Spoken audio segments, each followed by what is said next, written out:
This Greek island is not for you if you want a jam-packed itinerary or a huge nightlife scene, but if you want to experience a quieter Greek island that feels virtually untouched, welcome to Sifnos, Greece. I spent 5 days in Sifnos last October as a part of my overall Greek islands itinerary, and I can attest Sifnos is truly something special. So in this video, continuing on the Greece travel series, let's talk about reasons to visit Sifnos, where to stay, the best things to see and do there, and some key travel tips to be aware of when you are visiting Sifnos. Okay, first, is Sifnos right for you? Because honestly, it's not for everyone. So really think about, what are you expecting when you picture your Greek vacation? What are you expecting the atmosphere and the energy around you to be like? There are a lot of popular Greek islands where people flock to, they get really popularized. You have people who want to go and see it for themselves. And then there are also people who want to avoid the crowds in favor of hidden gems. And Sifnos is a hidden gem. Of course, you're allowed to want both. I do, but Sifnos is definitely an island that feels more off the beaten path. And after spending some time in Santorini, that was just what I needed, was a little trip over to Sifnos. You can watch my full Santorini video where I cover, is it even worth it to go there? That's going to be linked, but now let's bring our focus back to Sifnos. So obviously you need to know how to get there. There is only one way on or off the island of Sifnos, and it is by ferry. I use Ferry Hopper. I will put the QR code here so you can go directly to it. I highly recommend downloading the app, and this is what I used to book all of my ferries for all of my Greek island hopping itinerary while I was there in October. I've mentioned this in another video and in a bunch of my blog posts, but when I first started doing research to plan my own Greek islands itinerary, I didn't even know about Sifnos. It was not on my radar at all until a friend I spoke with who spends a lot of time in Greece put it there for me, and I'm so glad that she did. If you are a foodie, if you like to explore undiscovered destinations, and you're looking to relax in tranquil surroundings, you will love Sifnos. The first ever published Greek cookbook came from a chef from Sifnos, and that is how the island began to earn this reputation as a foodie island. You'll find some great places to eat on Sifnos, both from the fine dining perspective and more casual restaurants. When I stayed in Apollonia, which is the main village of Sifnos, there was a place I liked to go to for breakfast called Gerontopoulos, and in addition to having a delicious big breakfast in a beautiful patio, they also have a shop next door that's connected to their cafe where you can buy souvenir food items like different traditional cookies, some jams, all of that. So definitely check Gerontopoulos out. One caution, one mistake I made there was I kept reading in the reviews that their chocolate pie is outstanding. Their chocolate pie is amazing. I was like, I gotta try some chocolate pie. But I didn't know that chocolate pie meant chocolate cake. And so I ended up with a massive, solo traveler here, a massive chocolate cake a la mode that I could hardly make a dent in. It is delicious, but just in case you see the chocolate pie reviews and think this is some unique thing you need to try too, I've already made the mistake. So there's no pie, it's cake. Now across from Gerontopoulos, there's also a place to get good gyro sandwiches, and I went there often to get takeaway food. It's simple but filling, really good. But the best meal I had in Sifnos, Greece, I have to tell you the story about, because I would love for you to experience it too. It really was as much about the experience as it was the food. I had come across this sort of hard to find restaurant on Google Maps. Now, if it's hard to find, how is it on Google Maps? Well, it's on Google Maps. If you kind of look around, it's there, but all of the reviews talk about how difficult this restaurant is to find, even if you know about it, and I experienced that firsthand. So the place is called Captain George, and I asked the hotel where I was staying, I asked the wonderful woman if she knew anything about it, if she could give me any tips. We were not sure what was going to be open or not, because I was traveling around Greece in October, and things do start to shut down on different islands at different times because that's considered off season. But all of that apart, she did not know about this place regardless. She knew the area, it's near Kastro, but she did not know about the Captain George's Tavern, from what I could understand in my communication with her. So one day I decided, well, I'm going to go and see if I can find it and see if it's open. I hope so. So what I did one afternoon was I set out on a walk, and it took me 45 minutes, about, give or take, to walk from where I was staying in Apollonia all the way to where this restaurant was near Castro. Once I got down to where it was supposed to be, it's meant to be right on the water, I almost gave up. I almost left completely defeated. I kept circling it, and I got to the point where I was like, I've already tried everything. I've already tried to approach what I think could be it from every angle.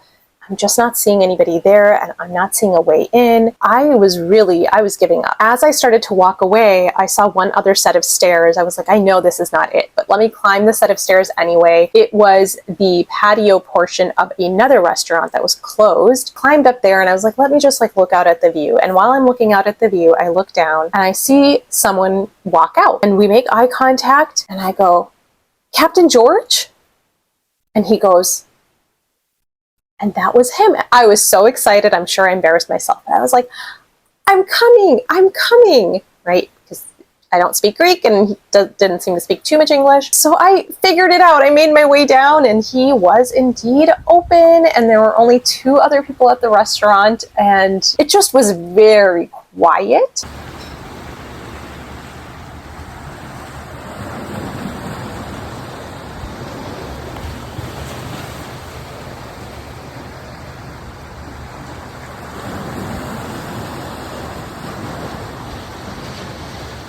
It was right on the water, stunning. And I sat down after my 45-minute hike, ready to order. I ordered the most delicious Greek salad. Now, this place is known for fresh seafood and an ever-changing menu. So I ordered this shrimp dish, which was really good. But as I was eating it, I was thinking, one, I am learning that I'm not a person who knows how to gracefully eat shrimp like this. That's a life skill that I'd like to learn and improve upon. And 2, as I was eating it, I was thinking it's going to be a long time before I can eat shrimp again because of the process of, I'll leave that up to your imagination. It was a messy, kind of wild little experience I was having by myself. But it was stunning, gorgeous, and as I was sitting there, the only thing that would have made it better was if I had my swimsuit and could go swimming in the water. It was so tempting to just jump right in, but it didn't happen this time. As I was sitting there, another woman who had been sitting at the restaurant, on her way out, she just tapped me and she said, "It's so good, isn't it?" That initiated the conversation. These are the little itty-bitty interactions with other humans that happen when you're solo traveling, but she and I got into a conversation. She told me how she takes many trips over the course of a year with her friends and family, but each year she returns to Greece and to Sifnos for herself, by herself. That's her solo time. So we talked about that. I believe she was from France. We talked about that for a while, and then lucky for me, because she had the bus schedule and was telling me all about how to catch the bus, and she showed me the schedule, and that's how I made my plan, that I would take the bus back instead of walking back for 45 minutes. I had intended to figure it out at some point, and she helped figure it out for me. So it was a nice little interaction I had. Then I paid cash. Very good to have cash on hand in Sifnos in general, but I got to pay with cash, and then I made my way up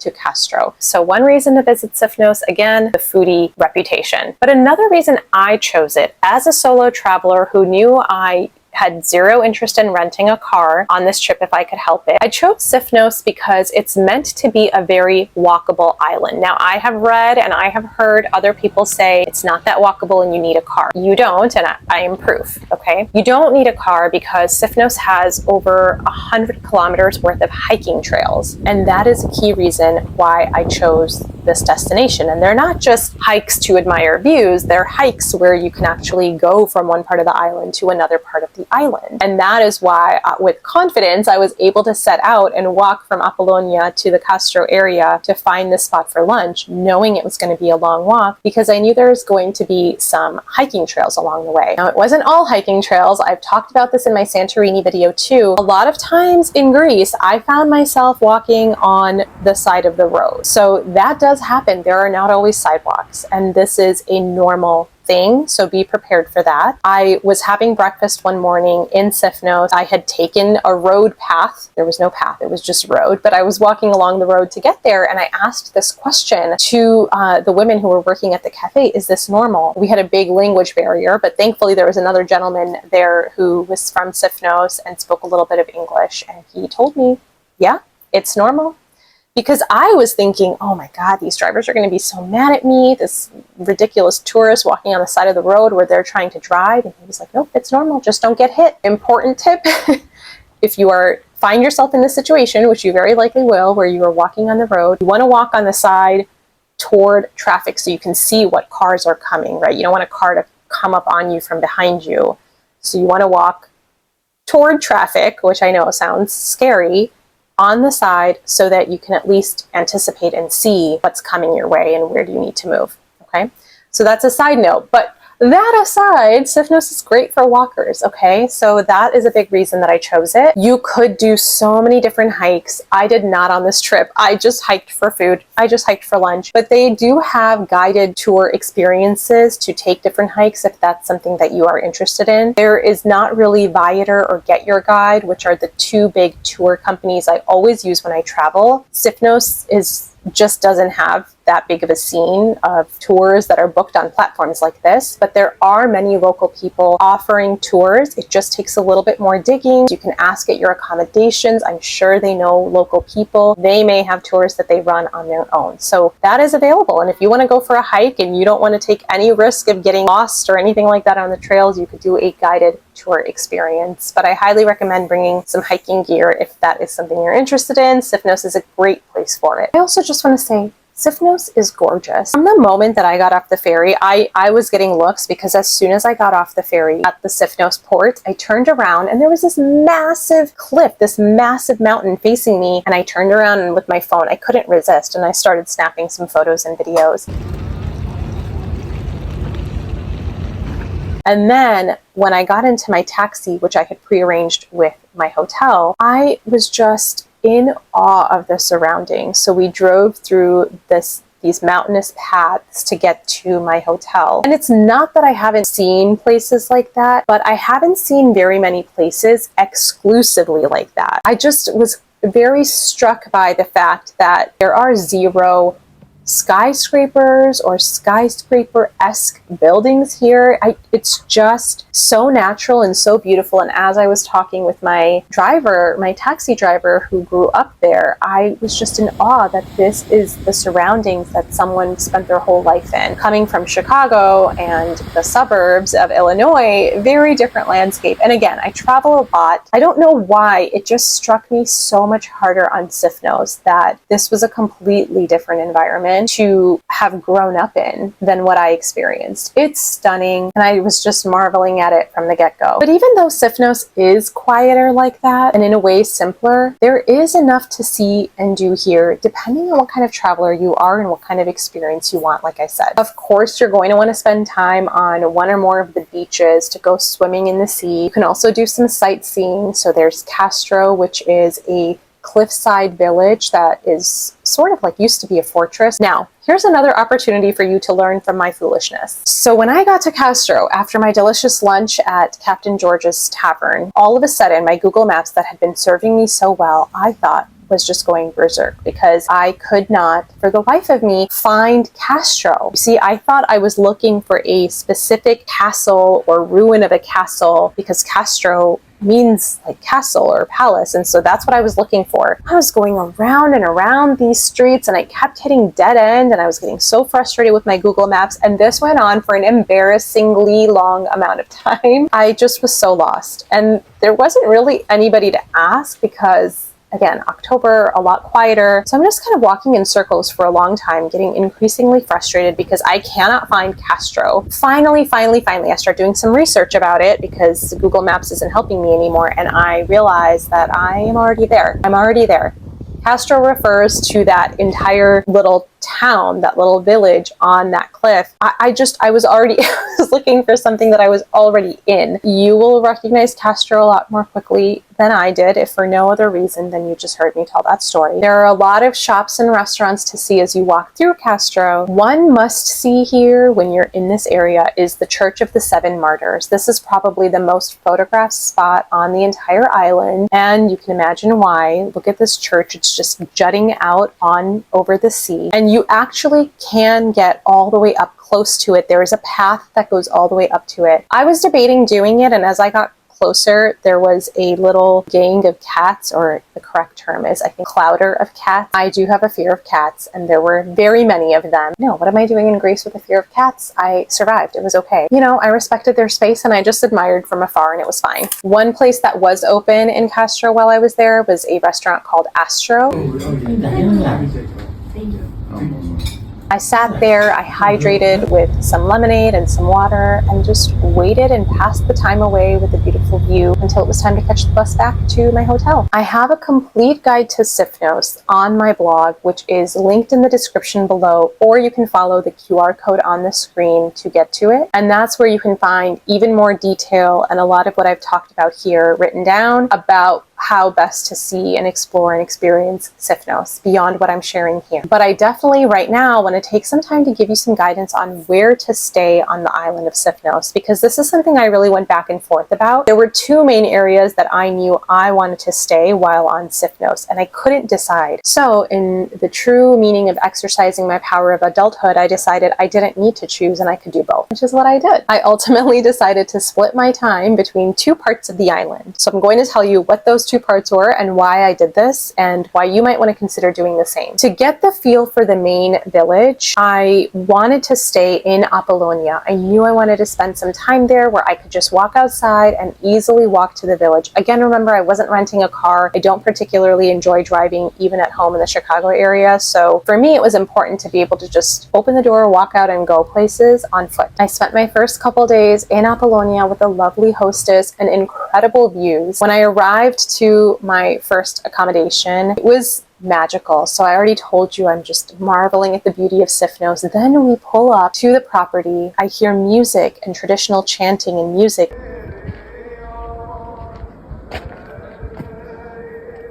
And the host of where I was staying comes out and greets me. She's all dressed up, lovely, wonderful, kind woman. And she goes, "Just wanted to meet you and check you in. My niece is getting married at the church right there." And I could see the church and I could hear everything.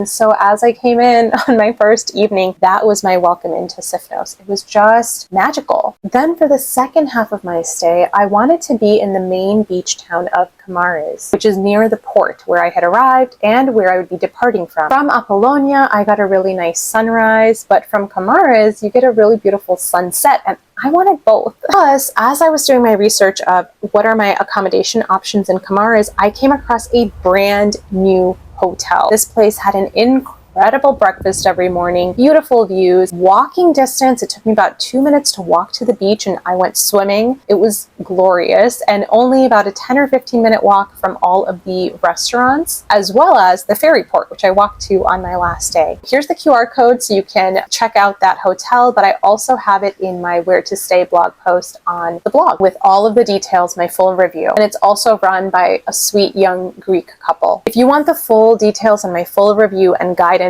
on how to choose where to stay in Sifnos, where I stayed and why, what it was actually like, that is its own blog post, and I will put the link in the description for you. Now, a few other tips for you on visiting Sifnos. First of all, like I mentioned, I was there in October, about the second week of October. I knew I wanted to prioritize getting to Sifnos earlier in the month rather than later, because I wanted to give myself a chance that things would be somewhat open, and thankfully they were. Since it was off-peak season, I do feel accommodations were also more affordable. It was still definitely hot enough for me to go swimming. I did go swimming. And like I've said, I did not rent a car, but I did take a taxi twice between Kamares and Apollonia and then back again, and it was 15 euros each way. This is something that I was able to easily have my host at my first accommodations arrange for me, so that was very helpful. I took the bus one time, like I mentioned, from Kastro to get back to Apollonia. Very easy ride. I was a little bit nervous because I was the only one waiting for the bus, or there were maybe two of us. It was very quiet, and when I got on, there were maybe one or two other people. I was worried. I'm like, the bus really going to come? Is it going to be punctual? And it was